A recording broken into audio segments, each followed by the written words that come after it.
उत्क्रांति क्या होती है। जैसे हमने पिछली क्लास में देखा था, आनुवांशिकता की डिटेल चर्चा की थी हमने कि आनुवांशिकता क्या होती है। तो गुणधर्मों का एक पीढ़ी से दूसरी पीढ़ी में स्थानांतरित होने की प्रक्रिया जो है वो आनुवांशिकता होती है, और जिसमें हमने देखा था कि डीएनए आरएनए बहुत महत्वपूर्ण भूमिका निभाया करते थे, और प्रतिन का संश्लेषण होता था, सेंट्रल डोग्मा की प्रक्रिया कंप्लीट होती थी, और गुणधर्म एक पीढ़ी से दूसरी पीढ़ी में स्थानांतरित हो जाया करते थे, और वो प्रक्रिया जो थी वो क्या कहला रही थी, आनुवांशिकता की प्रक्रिया कहला रही थी।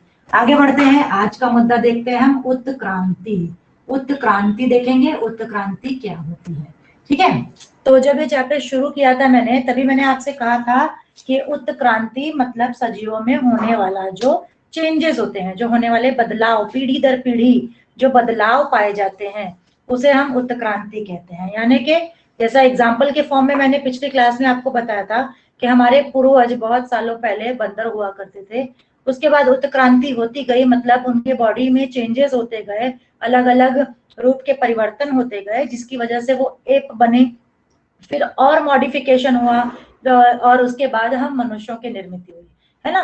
तो क्या हो रहा है यहाँ पर, ये एक जनरेशन से अगली पीढ़ी में तो नहीं हो जा रहा, ये बहुत सालों से चीजें जब बदली होती जाती हैं, परिवर्तन होते जाते हैं, तब धीरे धीरे करके एक प्रजाति से दूसरी प्रजाति की निर्मित हो जा रही है। मतलब एक प्रजाति थी बंदर की प्रजाति, और धीरे धीरे करके किस प्रजाति की निर्मित हुई, एप बना, और उसके बाद मानव प्रजाति की निर्मित हुई। यानी कि नई प्रजातियों की निर्मित का हो जाना, ऐसा परिवर्तन बहुत सालों करोड़ों वर्ष में होने वाला ये जो परिवर्तन होता है, इस परिवर्तन को क्या कहा जाता है, उत्क्रांति कहा जाता है। ठीक है ना, तो ये झट से तो होता नहीं है, धीमे धीमे होता है।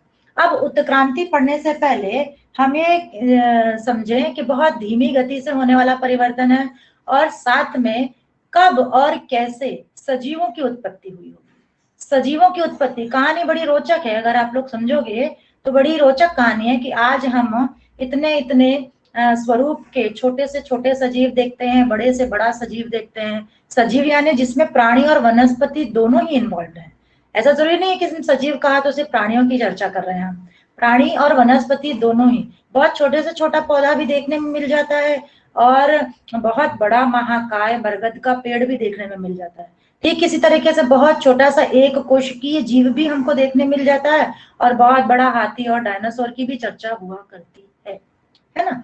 तो कहने का मतलब सजीव जो है बहुत अलग अलग प्रकार के पाए जाते हैं, और जिसमें उनका वर्गीकरण के रूप में आपने 9th स्टैंडर्ड में 9वीं क्लास में अगर आपने देखा होगा तो वनस्पतियों का वर्गीकरण पढ़ा था आपने, और इसमें थैलोफाइटा, ब्रायोफाइटा, टेरिडोफाइटा, ऐसे कई वनस्पतियों का हमने क्लासिफिकेशन देखा था, यानी कि वर्गीकरण देखा था, जिसमें ये बताया गया था कि कौन सी वनस्पतियां बहुत सूक्ष्म होती हैं, कौन सी वनस्पतियां बहुत बड़ी होती हैं। जैसा हमने तत्वों के वर्गीकरण में देखा ना कि समान गुणधर्म के तत्वों किस तरह से अलग अलग समूहों में रखते हैं, मतलब तत्वों को वर्गीकृत किया गया ना। क्यों वर्गीकृत किया गया, क्योंकि आसानी से उनके गुणधर्मों को समझा जा सके, उनके गुणधर्मों को जाना जा सके। ठीक इसी तरीके से सृष्टि में इतने सारे सजीव हैं, तो उनका भी तो वर्गीकरण आवश्यक होता है। तो उनका वर्गीकरण, वनस्पतियों का वर्गीकरण हमने पिछली क्लास में देखा था, और प्राणियों वाला हम इस क्लास में देखेंगे। लेकिन फिलहाल हमारी क्या बात है, फिलहाल हमारी ये बात है कि सजीवों की उत्पत्ति कैसे हुई। ठीक है, सजीवों की उत्पत्ति होते समय सबसे पहले, जैसा हम सब जानते हैं कि सजीव जो एक सूक्ष्म कोशिका द्वारा निर्मित होता है। ढेर सारी कोशिकाएं मिलकर क्या बनाती हैं, सजीवों के शरीर की निर्मित करती हैं।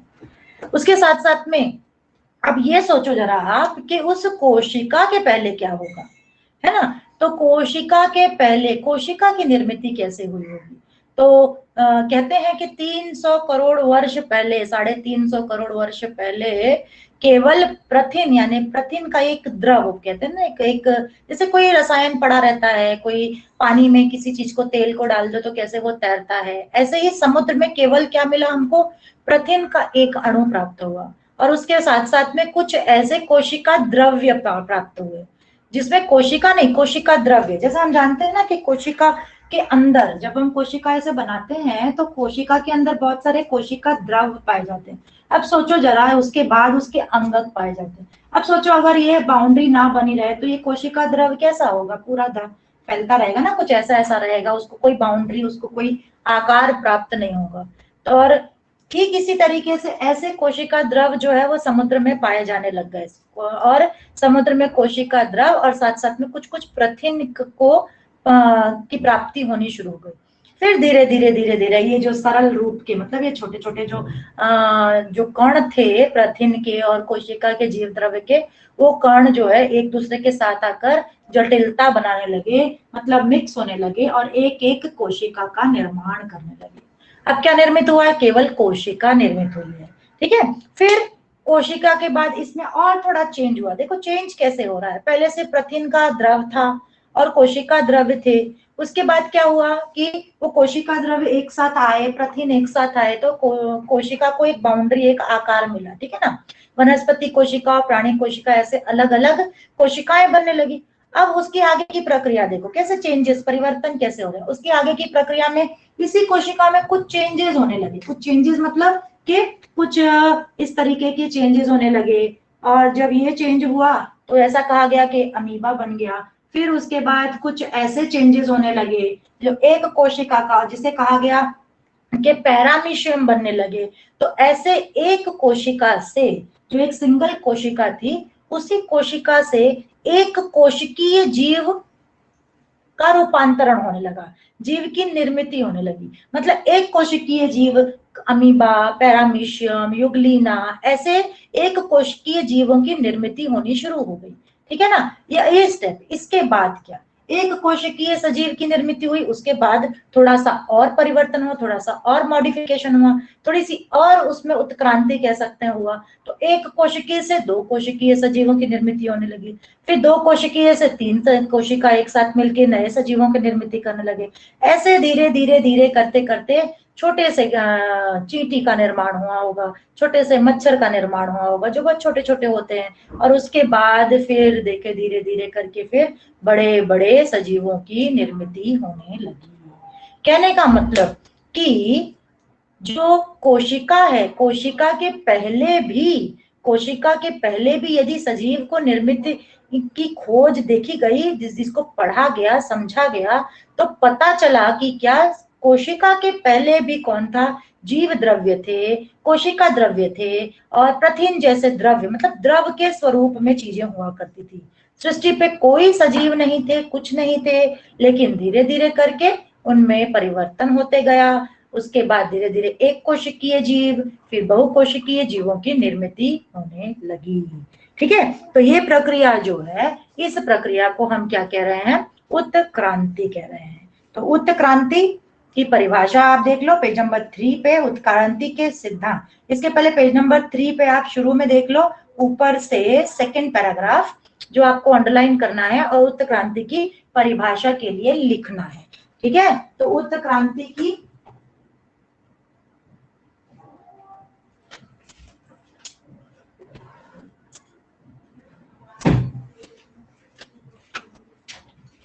चलो ठीक है, तो उत्क्रांति की परिभाषा में आप क्या लिखोगे, अंडरलाइन करोगे, मार्क करोगे टेक्स्ट बुक में कि प्राकृतिक चयन की अनुक्रिया के लिए, प्राकृतिक चयन की अनुक्रिया के लिए सजीव के किसी एक वर्ग के विशिष्ट लक्षणों में अनेक पीढ़ियों तक परिवर्तन होने की जिस प्रक्रिया द्वारा अंत में एक नई प्रजाति का निर्माण होता है, उस प्रक्रिया को उत्क्रांति कहते हैं। ठीक है, आप देखोगे नई प्रजाति का निर्माण हो रहा है। अनुवांशिकता में क्या हो रहा था, एक पीढ़ी से नई पीढ़ी निर्मित हो रही थी, अगली पीढ़ी निर्मित हो रही थी और उसमें गुणधर्म पाए जा रहे थे, मतलब जल्दी हो रहा था ये, एक पीढ़ी से अगली पीढ़ी। लेकिन उत्क्रांति क्या कर रही है, एक नई प्रजाति क्रिएट कर रही है, एक नई प्रजाति बना रही है। जैसे अभी अभी थोड़ी देर पहले मैंने आपसे कहा कि पहले बंदर वाली प्रजाति थी, उसके बाद फिर बहुत सालों बाद एप वाली प्रजाति आ गई और उसके बाद बहुत सालों बाद किसकी प्रजाति आ गई, मनुष्यों की प्रजाति आ गई। मतलब उत्क्रांति के बाद एक नई प्रजाति की निर्मित होती है। ठीक है ना, तो इसे हम क्या कहते हैं, उत्क्रांति कहते हैं। चलो, अब उत्क्रांति होती है, इसका प्रमाण क्या है। ठीक है, मैंने कह दिया इसलिए आपको मान लेना है, ऐसा तो नहीं है। तो उत्क्रांति के प्रमाण देखेंगे हम लोग कि क्या प्रूफ है कि उत्क्रांति इस सृष्टि में हुई है। अलग अलग जीवों में उत्क्रांति हुई है, इसका प्रमाण क्या है, इसको हम पढ़ते हैं। तो सबसे पहले सारे सजीवों के हम बाह्य रूपकीय प्रमाण को समझेंगे। बाह्य रूपकीय प्रमाण मतलब शारीरिक रूप जो है, बाह्य रूपकीय प्रमाण की चर्चा करते हैं कि शारीरिक रूप से कैसे हम बता सकते हैं कि इन सजीवों में क्या हुआ है, उत्क्रांति हुई है। और उसके लिए आप ये वाली आकृति देखो, ये देखो ये वाली आकृति दिख रही होगी आपको। यहाँ पे इस आकृति में आपको देखो कुत्ता, भेड़ और ये कौन है, लोमड़ी दिखाई दे रही है। कुत्ता, भेड़ और लोमड़ी ये सजीव जो है, वो प्राणी जो है, ये तीन प्राणी आपको किताब में दिखाई दे रहे हैं। इन तीनों प्राणियों में लगभग काफी समानताएं हैं। जैसे कुत्ते की नाक है वैसे भेड़ की नाक है, वैसे ही इस लोमड़ी की नाक है। दोनों के पास उसी तरीके के बड़े बड़े कान हैं, दोनों ही चार पैरों पर चलते हैं और लगभग दोनों की हाइट और आकार है ना, आकार लगभग एक जैसा ही होता है। मतलब ये तीनों प्राणी कैसे दिखते हैं, लगभग समान दिखाई देते हैं। अगर हम और इनमें बहुत सारे असमानताएं हैं, लेकिन ये तीनों प्रजातियां जो आप देखोगे, कुत्ता है, भेड़ है और ये लोमड़ी है, इन तीनों प्रजातियों को आप देखोगे तो बहुत सारे, कम से कम 80% तो समानताएं हैं इनमें। उसके बाद थोड़े थोड़े चेंजेस हैं, क्योंकि तीनों ही प्राणी स्तनधारी प्राणी है, अपने बच्चों को दूध देते हैं, दूध पिलाते हैं, फिर बच्चों को जन्म देते हैं, फिर उसी तरीके से चार पैर पे चलते हैं, उनके पास पूंछ पाई जाती है, बड़े बड़े कान पाए जाते हैं, ऐसे आगे उभरे हुए नाक पाए जाते हैं। मतलब बहुत सारी समानताएं इन प्राणियों में पाई जाती है। तो कह सकते हैं हम इन प्राणियों के जो पूर्वज, मतलब इन प्राणियों की जब शुरुआत हुई होगी, जब इनके शारीरिक रचना को देखकर कह सकते हैं कि इनकी जब शुरुआत हुई होगी, तो शुरुआत जो होगी, जो उनका पूर्वज होगा, इन तीनों ही प्रजाति का पूर्वज जो है वो सेम हुआ होगा, है ना। तो बाह्य रूप की मतलब शारीरिक रचना, ऊपर शरीर की ऊपरी रचना को देखकर हम पता कर सकते हैं कि ये एक प्रजाति के जीव है। अब इस प्रजाति के जीव की समानता हम चूहे के साथ तो नहीं कर सकते ना, चूहा एक अलग प्रजाति हो गई, बिल्ली एक अलग प्रजाति हो गई। अब बिल्ली की प्रजाति में देखो, अगर हम देखें तो बिल्ली, शेर, चीता, टाइगर, ये सब क्या होते हैं, एक प्रजाति के जीव होते हैं। लेकिन बिल्ली और शेर में कितनी असमानताएं होती हैं, इसीलिए तो बिल्ली की अलग प्रजाति होती है और शेर की अलग प्रजाति होती है, कहने का। लेकिन शारीरिक आकार उनका देखो, तो शारीरिक आकार को हम देखकर कह सकते हैं कि हाँ भाई, ये सब एक प्रजाति के जीव हैं। ठीक इसी तरीके से यहाँ भी जिन तीन जीवों को हमने देखा, इनको इनके शारीरिक रचना में इतनी सारी समानताएं हैं कि उनको देखकर हम कह सकते हैं कि इनका जो क्या हुआ था, इनकी जो पूर्वज होंगे, इनकी जो प्रजाति है जो बनी है, वो एक ही पूर्वज से बनी है। ठीक है। इसी तरीके से आप नीचे, ठीक उसी के नीचे ही वनस्पतियों को देख लो, तो वनस्पतियों में आप देखोगे तीन तरह की वनस्पतियां दिखाई दे रही हैं, जिसमें उनके पत्तों का आकार और उनका शिरा विन्यास। पत्तों का शिरा विन्यास मतलब क्या होता है, ये पत्ते हैं ना, तो पत्ते के बीच जो ये जो लाइनें होती हैं, इसे हम क्या कहते हैं, शिरा विन्यास कहते हैं। और तीनों ही चीजों को, तीनों ही जो आकार हैं उनको देखोगे, तीनों ही जो वनस्पतियां उनको देखोगे, उनमें बड़े बड़े फल लग रहे हैं, तीनों की पत्तियां कुछ कुछ इसी जैसी हैं, तीनों पेड़ की ऊंचाई भी लगभग एक जैसी होगी।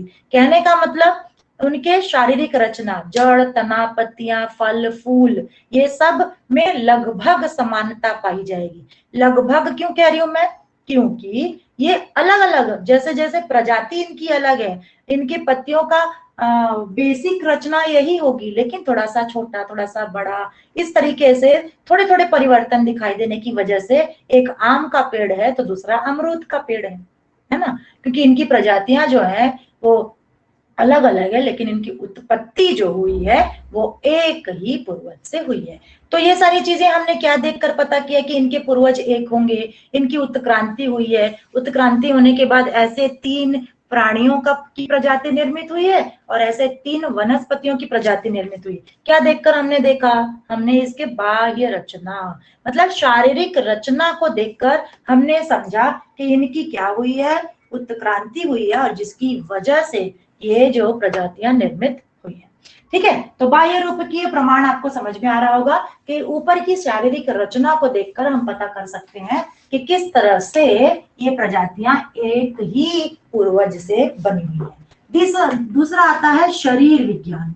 शरीर विज्ञान, ठीक है ना। अंदर चलो, अब ये तो ऊपर से शरीर को देख लिया आपने, तो शरीर विज्ञान का प्रमाण देखते हैं।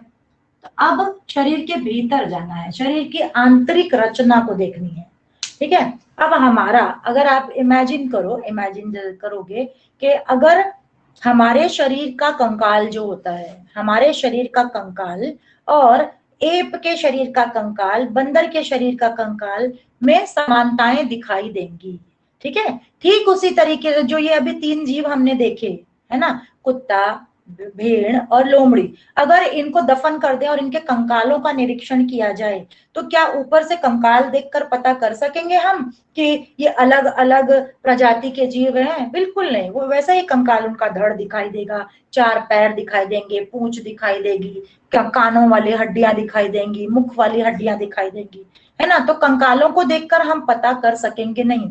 तो कहने का मतलब वो कंकाल में समानता पाई गई है, समानता पाई गई अंदर से, मतलब शारीरिक रचना अंदर से जो है वो भी समान है, जिससे हम पूरी तरीके से कह सकते हैं कि ये जो है एक ही पूर्वज से निर्मित हुए हैं, ये उत्क्रांतित प्रजातियां हैं, ठीक है ना। तो इसमें ऐसे ही कुछ कंकालों को दिखाया गया है। देखो, मनुष्य का हाथ, बिल्ली का पैर, देव मछली के पर और चमगादड़ के पंख, इन सभी के मतलब शरीर के एक हिस्से का कंकाल दिखाया गया है। इन सभी में लगभग समानताएं दिखाई देती हैं। जगह जगह देखो, मनुष्यों के हाथ में फिंगर्स दिखते हैं, देव मछली में भी फिंगर्स दिखाई दे रहे हैं, चमगादड़ में थोड़े थोड़े फिंगर्स दिखाई दे रहे हैं। कहने का मतलब कुछ कुछ समानताएं दिखाई दे रही हैं। तो ये उत्क्रांति का प्रमाण है कि आंतरिक शरीर रचना भी जो है वो प्राणियों की लगभग समान होती है, जिससे हम कह सकते हैं कि ये उत्क्रांतित सजीव हैं, ठीक है। चलो, अब बहुत इंपॉर्टेंट मुद्दा आ रहा है, तीसरा मुद्दा, जिसे हम कहेंगे अवशेषांग। एग्जाम में कई बार पूछा जाता है अवशेषांग क्या होता है। वैसे अंग क्या होते हैं, वैसे आप लोग अंग क्या होते हैं ये तो जानते ही हो, है ना। अंग मतलब जो हमारे शरीर के विभिन्न अंग होते हैं उसे हम क्या कहते हैं, अंग कहते हैं। अपने शरीर के हाथ, पैर, नाक, कान, आंख, मुंह वगैरह वगैरह, ये शरीर के बाहरी अंग हैं। और इंटरनल अंगों की बात करें तो फेफड़े हो गए, हृदय हो गया, आंतें हो गई, फिर बहुत सारे ऐसे इंटरनल ऑर्गन्स हैं और एक्सटर्नल ऑर्गन्स है। इंटरनल ऑर्गन्स अभी भी मैंने आपको कहा जो हमारे शरीर के भीतर हैं, और एक्सटर्नल ऑर्गन्स ऊपर के अंग कौन से, जो अभी हमको दिखाई देते हैं, नाक, कान, आंख, मुंह वगैरह वगैरह, ठीक है ना। तो ये अंग होते हैं हमारे शरीर के। यहाँ पे चर्चा किस बात की हो रही है, अवशेषांग की बात हो रही है। किसकी बात हो रही है, अवशेषांग। अवशेषांग मतलब ऐसा अंग जो हमारे शरीर में उपस्थित होता है लेकिन उसकी हमको जरूरत नहीं पड़ती है, जिसका हम उपयोग नहीं करते हैं। आप सोचो, ये हाथ है, हाथ अगर हमारे शरीर में है, हम इसका उपयोग करते हैं ना। नाक है, इससे हम सांस लेते हैं, आंखें हम इससे देखते हैं। ये उंगलियां हैं, उंगलियों का भी हम उपयोग करते हैं। किस लिए उपयोग करते हैं, ऐसे कोई भी वस्तु को पकड़ने के लिए, हर लिखने के लिए, हर चीज करने के लिए उपयोग करते हैं। अब सोचो, आपके हाथ में अगर ये अंगूठा ना हो तो ये 4 उंगलियों से काम चलेगा क्या, नहीं चलेगा। चीजों को आप कैसे पकड़ोगे, है ना। अंगूठा इसको सपोर्ट दे रहा है। इन 4 उंगलियों में भी अगर एक उंगली नहीं रहती है तो पकड़ने में कितनी मुश्किलें होती हैं। मतलब ये 5 उंगलियों का अपना अपना अपनी अपनी आवश्यकता है, जो क्या करेगी, कोई भी चीजों को होल्ड करने में, कोई भी चीजों को पकड़ने में मदद करती है। अब सोचो, यहीं से आपको छठी उंगली निकल जाए तो उसकी कोई जरूरत है क्या, बिल्कुल जरूरत नहीं है। अगर यहाँ से आपके अंगूठे के पास से छठी उंगली निकल जाए तो अंगूठा तो अपना काम कर रहा है, छठी उंगली की कोई आवश्यकता है नहीं। तो ऐसे जो अंग होते हैं जो हमारे शरीर में प्रेजेंट तो होते हैं लेकिन जिनका कोई उपयोग होता नहीं है, ऐसे अंगों को हम क्या कहते हैं, अवशेषांग कहते हैं। तो ऐसे कुछ अंगों की बात कर लेते हैं। तो सबसे पहले आता है आंत्रपुच्छ। आंत्रपुच्छ यानी कि पूंछ का स्थान। जैसा मैंने अभी अभी आपसे कहा, क्या कहा कि बंदर, एप्स और मानव एक जैसे होते हैं। तो बंदर के पास पूंछ होती है ना, तो पूंछ का स्थान होता है। लेकिन जैसे जैसे क्या हुई, उत्क्रांति होते गई, मॉडिफिकेशन होते गया। आप देखोगे एप्स में धीरे धीरे क्या हो गए, वो पूंछ जो है धीरे धीरे खत्म हो गए, ठीक है। उसके बाद मानव जब उस बना तो मानव के पास पूरी ही पूंछ खत्म हो गई। लेकिन ये एक बात है कि पूंछ का स्थान तो बना है ना, जो स्थान पे पूंछ होनी चाहिए वो स्थान कमर के पास बनी हुई है ना। तो कहने का मतलब यदि वो जो स्थान है, जो आंत्र पुच्छ है, पूंछ का जो स्थान है, वो जो है चीजें वो हमारे लिए क्या होंगी, अवशेषांक के फॉर्म में। अब ये आंत्र पुच्छ क्या है, हमने तो साधारण पुच्छ की बात की, आंत्र पुच्छ क्या है।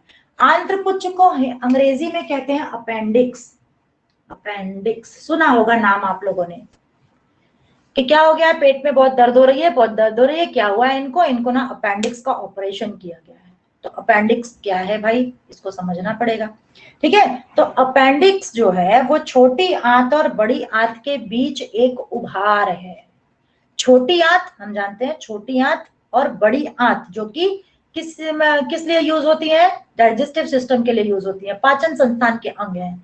छोटी आंत और बड़ी आंत के बीच एक अचानक से एक उभार निर्मित हो जाता है। वो उभार शरीर में जब निर्मित होता है तो उसका कोई उपयोग नहीं होता है। और जब कोई चीज उपयोगी नहीं होती है तो क्या होती है, वो कष्ट देती है। जब कोई चीज जरूर उपयोग नहीं होती है तो क्या करेगी, तकलीफ देगी वो। तो उसी तरीके से उपयोगी ना होने के कारण वो जो उभार होता है वो बॉडी में हमारे रहने से हमारे पेट में दर्द होता है। तो क्या किया जाता है, उसे हम ऑपरेट करके, ऑपरेशन करके उसको निकाल देते हैं। तभी हम कहते हैं ना अपेंडिक्स का ऑपरेशन हुआ, मतलब वो एक्स्ट्रा ऑर्गन एक बॉडी में क्रिएट हो जाता है। ठीक है, जिसका कोई उपयोग होता नहीं है। तो ऐसे अंगों को अवशेषांग कहा जा रहा है। इसी तरीके से आपके कान है ना, कान, कान के ये वाले हिस्से से क्या कोई सुनता है क्या, बिल्कुल नहीं सुनता। कहाँ से सुनते हैं, कान के अंदर बहुत सारे उपकरण होते हैं अंदर अंदर, उससे हम सुनते हैं। लेकिन ये जो हिस्सा है इसका कुछ उपयोग है, कुछ उपयोग नहीं है। अगर किसी व्यक्ति का ये हिस्सा कट जाए तो क्या वो सुन नहीं सकेगा, सुन सकेगा, लेकिन केवल वो देखने में, है ना, देखने में आकार एक दिखाई देना चाहिए। तो इस हिस्से का, कान के इस हिस्से का कोई उपयोग नहीं है। केवल क्या उपयोग है, जब तुम लोग सामने रहते हो तुम लोग के कान मरोड़ने का उपयोग है ना।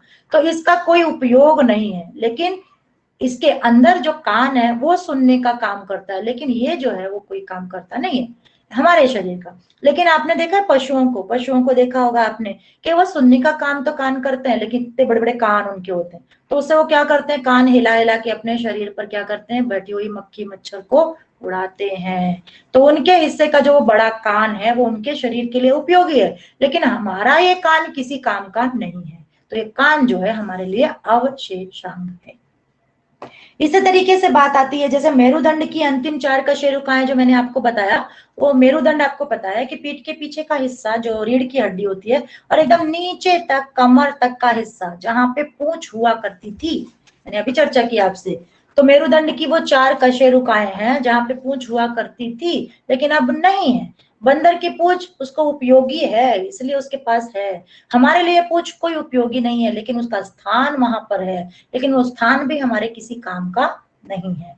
तो मेरुदंड की 4 कशेरुकाएं भी हमारे उपयोगी नहीं है। इसके बाद अक्कल दाढ़ की बात होती है। अक्कल दाढ़ हम कहते हैं ना, अक्कल दाढ़ आ गई भाई इतने सालों बाद, अंदर एक कोई अचानक से दाढ़ उत्पन्न हो जाती है। लेकिन जब वो दाढ़ नहीं थी तो क्या हम खाना नहीं खाते थे, क्या हम चबाते नहीं थे, क्या हमारी मसूड़ें कार्य नहीं करती थी, करती थी, लेकिन वो एक्स्ट्रा आ जाता है तो उसकी कोई आवश्यकता होती नहीं है। तो ऐसे जो अंग होते हैं जिनका जो होते तो हैं लेकिन जिनका उपयोग नहीं होता है, ऐसे अंगों को हम क्या कहते हैं, अवशेषांग कहते हैं। चलो, अवशेषांग की परिभाषा बहुत इंपॉर्टेंट, शॉर्ट नोट में पूछा जाता है अवशेषांग। आपको ये पैराग्राफ को रीड करेंगे आप, ये सारी चीजें आपको पता चलेंगी।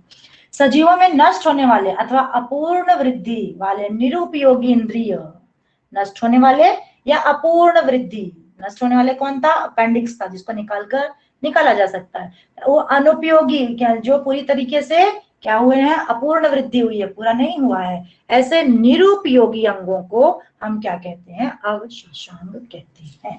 ठीक है, चलो आगे बढ़ते हैं। अगला चौथा मुद्दा है आपका कि जीवाश्म विज्ञान का प्रमाण। जीवाश्म कैसे ये प्रमाणित करते हैं, जीवाश्म कैसे ये प्रमाणित करते हैं कि भाई उत्क्रांति हुई है, मतलब उत्क्रांति का प्रमाण कैसे जीवाश्म देते हैं। तो सबसे पहले जीवाश्म क्या होते हैं आपको पता ही होगा, आपने छोटी क्लास में पढ़ा भी है। कि जीवाश्म ईंधन, ये नाम सुना है आप लोगों ने कि जीवाश्म ईंधन क्या होता है? कोयला, पेट्रोल, डीजल, ये सारी चीजें क्या है? जीवाश्म ईंधन है ना। तो जीवाश्म ईंधन ये सब कहाँ से मिलते हैं हमको? जमीन के भीतर बहुत सारी खुदाई होती है, बहुत सारा खोदते हैं, नीचे नीचे नीचे जाते हैं, तब कोयला मिलता है, पेट्रोल मिलता है, डीजल मिलता है। और इसीलिए कहते हैं ना जीवाश्म ईंधन जो है उनका उपयोग कम करना चाहिए, क्योंकि धीरे धीरे वो खत्म होते जा रहे हैं। तो जीवाश्म ईंधन बनते कैसे हैं? कैसे बनते हैं? सजीव, जो मृत्यु होती है सजीवों की, मृत्यु होने के बाद उनको हम जलाते या दफनाते हैं, और उसके बाद क्या होता है? उनका अंदर ही अंदर मट्टी में डीकम्पोजिशन, विघटन होता है। विघटन होते होते होते होते करोड़ों वर्ष बीत जाते हैं, वो भूगर्भ में बहुत नीचे तक पहुंच जाते हैं, और बहुत नीचे के बाद उनकी रचना जो है, परमाणविक रचना जो है वो बदलने लगती है, और बदलने से फिर ईंधनों का निर्माण होता है। ठीक है, तो इसे हम क्या कहते हैं? जीवाश्म ईंधन कहते हैं। तो इसी तरीके से अभी कोई जीव यदि दफनाया या जलाया गया होगा, उस स्थान पर खुदाई करने के बाद उसके जो अवशेष प्राप्त होते हैं, आपने देखा होगा अवशेष प्राप्त होते हैं, तो उनका जो है वो क्या किया जाता है? बहुत उस पे रिसर्च की जाती है, फोरेंसिक लेबोरेटरीज होती हैं, सुना होगा आप लोगों ने, फोरेंसिक लेबोरेटरीज होती हैं, जहां पर ये सारी चीजें रिसर्च की जाती हैं कि ये जो जीव मरा है वो कितने समय पहले मरा होगा। कोई कहीं कत्ल हो जाता है, कोई मर्डर हो जाता है, तो कैसे फोरेंसिक वाले आते हैं, और जहां पर उसे दफनाया गया होता है, क्या होता है उसका, वो फिर से निकलते हैं, तो अवशेष, उस लाश का अवशेष मिलता है, और उस अवशेष से क्या करते हैं? वो उसके ऊपर रिसर्च करते हैं, और रिसर्च करने से पता करते हैं कितने सालों पहले, कितने दिन पहले इसकी मृत्यु हुई है। ठीक है ना। तो ये पता कैसे करते हैं? तो कहते हैं ना कि जब मनुष्य मर जाता है या कोई भी जीव मर जाता है, तो वो कार्बन को ग्रहण करना बंद कर देता है। उसके पहले जीवित रहता है तो कार्बन ग्रहण करता है ना। कैसे ग्रहण करता है? कार्बन कौन से फॉर्म में ग्रहण करता है? अभी देखा, कल हम लोगों ने पढ़ा था कि पोषक तत्व होते हैं ना, भोजन में पोषक तत्व पाए जाते हैं, और सभी भोजन के हर एक अंग में, कह सकते हैं चावल, दाल, रोटी, सब्जी, सब में क्या पाया जाता है? कार्बन पाया जाता है। जिसका इम्पोर्टेंट एग्जाम्पल क्या है? ग्लूकोज, जिसका फॉर्मूला है C6H12O6, है ना। तो ग्लूकोज, अब ये ग्लूकोज कहाँ कहाँ पाया जाता है? चावल में, रोटी में, आलू में, सब्जियों में, अलग अलग ग्लूकोज पाया जाता है। साथ साथ में बहुत सारे पोषक तत्व, कार्बोहाइड्रेट्स, प्रोटीन्स, जीवन सत्व, ऐसे बहुत सारे पोषक तत्व पाए जाते हैं, और कार्बन कंटिन्यू हम रोज रोज खाना के माध्यम से क्या करते हैं? अंदर ग्रहण करते रहते हैं। लेकिन जब हमारी मृत्यु हो जाती है, तो हमारा कार्बन का ग्रहण करना क्या होता है? बंद हो जाता है। मतलब जो रोज हम कार्बन ग्रहण कर रहे थे, तो अंदर जाके कार्बन प्रक्रिया करता होगा ना, लेकिन अब अचानक क्या हुई? मृत्यु हो गई, तो कार्बन का ग्रहण करना बंद हो गया। कार्बन का ग्रहण करना बंद हो गया मतलब कार्बन स्थिर हो गया है। अब कार्बन, नया कार्बन अंदर नहीं जा रहा, तो अंदर वाला कार्बन जो लाश में है वो धीरे धीरे क्या होगा? वो पुराना होगा, पुराना होते जाएगा, पुराना होते जाएगा। तब क्या होगा? उसके कार्बन के समस्थानिक निर्मित होंगे, जिसे हम C14 और C12 के नाम से जानते हैं। अब क्या करेगा जो लाश है, लाश में से फोरेंसिक वाले क्या करेंगे? लाश का एक कोई हिस्सा लेंगे, कोई छोटा सा अंग लेंगे, और उस अंग में चेक करेंगे भाई कार्बन 14 कितना पुराना है, कार्बन 12 कितना पुराना है, और इस पुराने का जो समय निकलेगा कि कार्बन 12 भाई इतना पुराना है, 2 साल पुराना है, 4 साल पुराना है, तो ये जो समय निकलेगा ना, यही क्या कहेगा? कार्बन डेटिंग कहलाता है, कार्बन आयु निर्धारण कहलाता है। अब समझ लो, एक मनुष्य की लाश ली गई है, एक कुत्ते की लाश है, कोई एक भेड़ बकरी को दफनाया गया है, और सब पूरी तरीके से डिकम्पोज हो गए, विघटित हो गए, और मुझे पता करने का है भाई कि कौन सा मनुष्य था, कौन सा कुत्ता था, कौन सा फॉक्स था, कौन सा भेड़ था। तो उसके शरीर के कार्बन को पूरी तरीके से चेक करके, कार्बन डेटिंग करके ये पता किया जा सकता है कि कौन सा जीव का अस्तित्व उस स्थान पर पाया गया है। ठीक है, तो इसे हम क्या कहते हैं? कार्बन डेटिंग कहते हैं। चलो आगे देखते हैं, अगला मुद्दा है संयोजी कड़ी। फिर मैं कहूं आपसे, अगला मुद्दा है संयोजी कड़ी। इन सारे मुद्दों में एक ये अवशेषांग और दूसरा एक संयोजी कड़ी, मोस्ट इंपॉर्टेंट टॉपिक है जिसका शॉर्ट नोट आपको एग्जाम में पूछा जाता है। तो चलो समझते हैं संयोजी कड़ी क्या है। संयोजी कड़ी की बात नाम ही कह रहा है कि कड़ी है ना, दो चीजें एक दूसरे से जुड़ने वाली है। और इसके पहले मैंने आपसे बताया कि वनस्पतियां जो होती हैं उनका वर्गीकरण होता है, उनके अलग अलग समूह पाए जाते हैं, जो हमने 9th में पढ़ा था, थैलोफाइटा, ब्रायोफाइटा, टेरिडोफाइटा, ऐसे समूह में उनको वर्गीकृत किया जाता है। ठीक उसी तरीके से मैंने ये भी कहा आपसे कि प्राणियों को भी उन वर्गीकरण किया जाता है। ऐसे कौन से समूह पाए जाते हैं हम लोग इसी टॉपिक के 7th चैप्टर में पढ़ेंगे कि प्राणियों का वर्गीकरण जब होता है तो ऐसे कई समूह पाए जाते हैं। अब समूह नंबर 1 और समूह नंबर 2, प्राणी का समूह नंबर 1 है और प्राणी का समूह नंबर 2।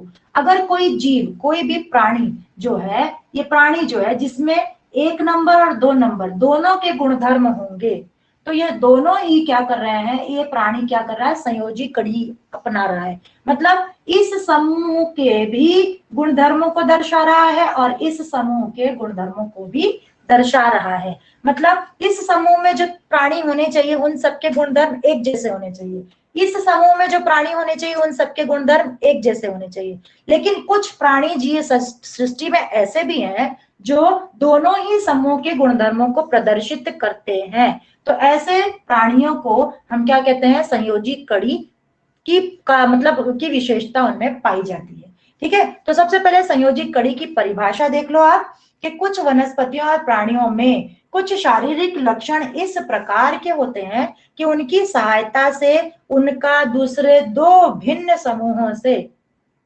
संबंध जोड़ा जाता है, इसलिए उन्हें संयोजी कड़ी कहते हैं। ठीक है, तो कुछ प्राणी और वनस्पति ऐसे होते हैं जिनके शारीरिक लक्षण इस प्रकार से होते हैं कि उनकी सहायता से उनका दो दूसरे भिन्न समूहों से संबंध जोड़ा जा सकता है और इसलिए उन्हें क्या कहा जाता है, संयोजी कड़ी कहा जाता है। उदाहरण के लिए यहाँ पर एक पेरिपिटस दिया हुआ है, देखोगे आप पेज नंबर 6 पे एक डायग्राम, एक जीव दिखाया गया है, पेरिपिटस। पेरिपिटस इस प्रकार के सखंड कृमि प्राणियों जैसे खंडभूत अंग पाए जाते हैं। एक समूह ऐसा है सखंड कृमि, पढ़ेंगे हम आगे, जिसमें जीवों के खंड खंड खंड दे, जैसे केचुआ होता है ना उसमें खंड पाए जाते हैं, ऐसे सखंड कृमि वाला समूह अलग होता है। तो पेरिपिटस में सखंड कृमि के प्राणियों के अंग पतले उपचर्म तथा पार्श्व पाद अवयव दिखाई देते हैं, लेकिन उसके साथ साथ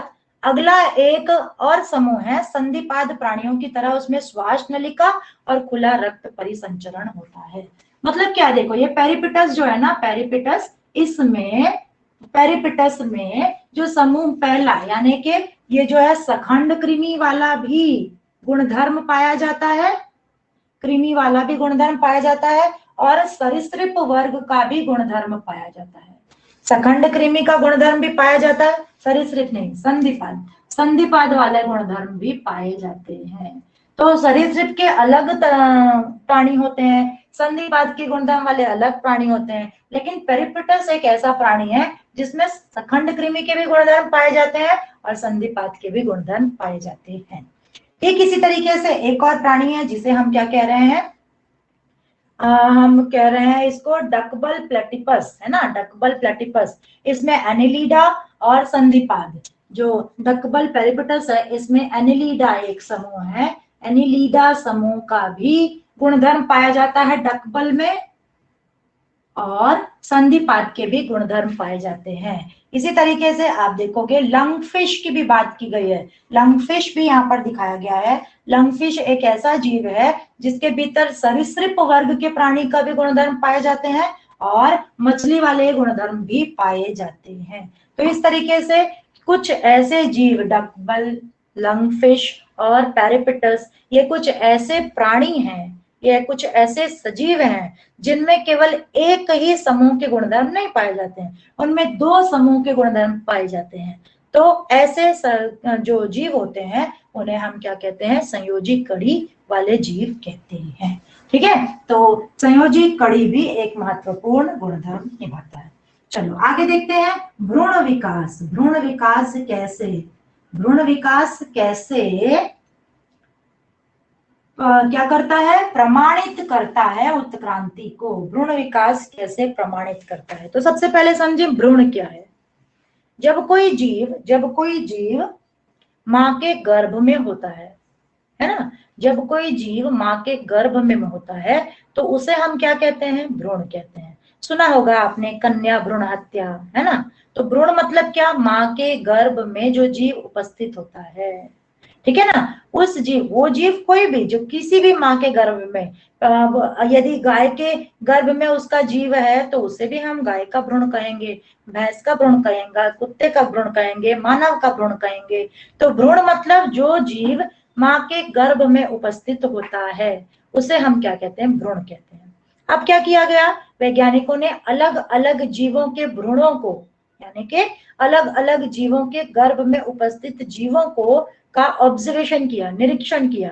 तो वो क्या पाते हैं कि जब गर्भ में जीव होते हैं ना तो लगभग उनमें बहुत सारी समानताएं होती हैं। शुरुआती फर्स्ट स्टेज में एकदम समानताएं होती हैं, थोड़ा थोड़ा चेंज अलग अलग जीव के सेकेंड स्टेज में आने लगता है।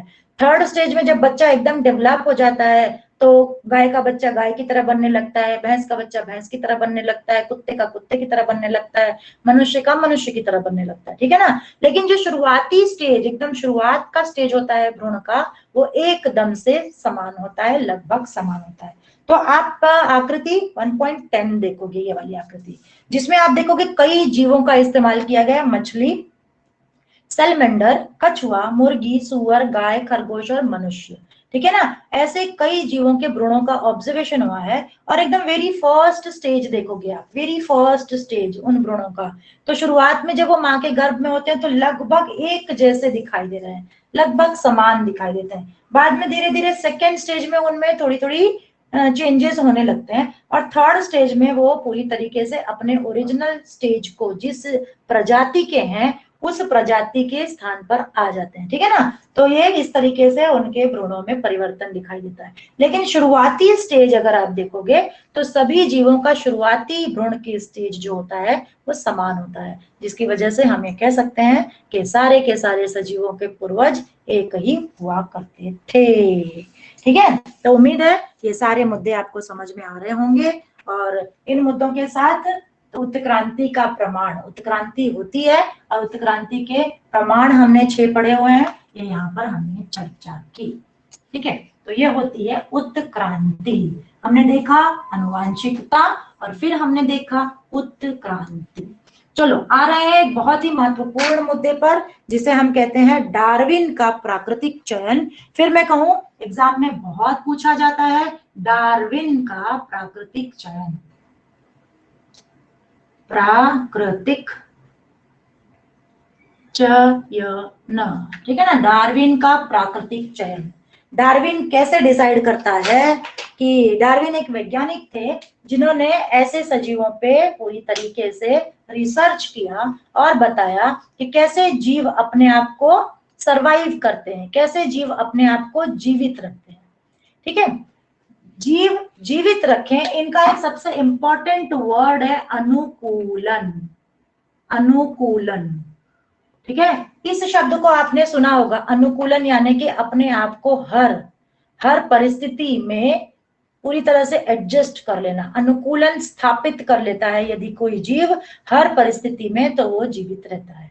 जैसे ठंड प्रदेश में कुछ जीव होते हैं, वो क्या करते हैं, पूरी तरीके से अपने आप को अनुकूलन स्थापित कर लेते हैं, तो वो वहां पर जीवित रहते हैं। तो अनुकूलन स्थापित करने की प्रक्रिया को क्या कहा जा रहा है, धीरे धीरे तुम एक एक करके लोग निकलते जा रहे हो, और अटेंडेंस तो तब ही लगेगा जब क्लास बंद होगी, इतना तुम समझ लेना। जो लोग यहाँ से क्लास छोड़कर जा रहे हैं उन सबको मैं बता दूं, अटेंडेंस क्लास पूरी होने के बाद मार्क होती है, जो कि ऑटोमेटिक आपके टीचमेंट वाले ऐप में मार्क होती है।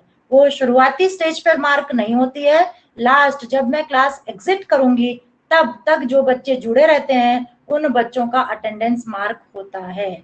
मतलब पूरी तरीके से शुरुआत 45 मिनट्स आपको यहाँ पर अटेंड रहना है। अगर आप बीच में से 5 मिनट 10 मिनट छोड़कर निकलते हो तो आप एब्सेंट कहलाओगे, ठीक है ना।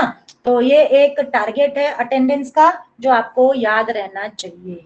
चलो हम डार्विन के प्राकृतिक चयन की चर्चा कर रहे थे। डार्विन के प्राकृतिक चयन में अनुकूलन, जो व्यक्ति, जो जीव अपने आप को पूरी तरह से स्थापित कर लेता है, जो सक्षम होता है, वो पूरी तरीके से अपने अस्तित्व को बनाए रखता है।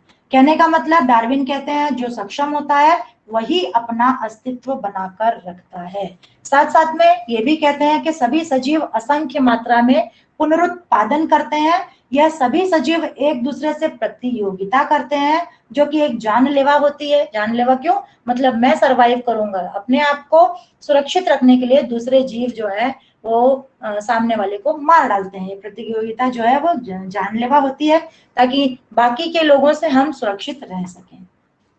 डार्विन के कुछ महत्वपूर्ण मुद्दे हैं, देख लेते हैं कि प्राकृतिक चयन यह एकमात्र मुद्दा उत्क्रांति का आधारभूत अंग नहीं है।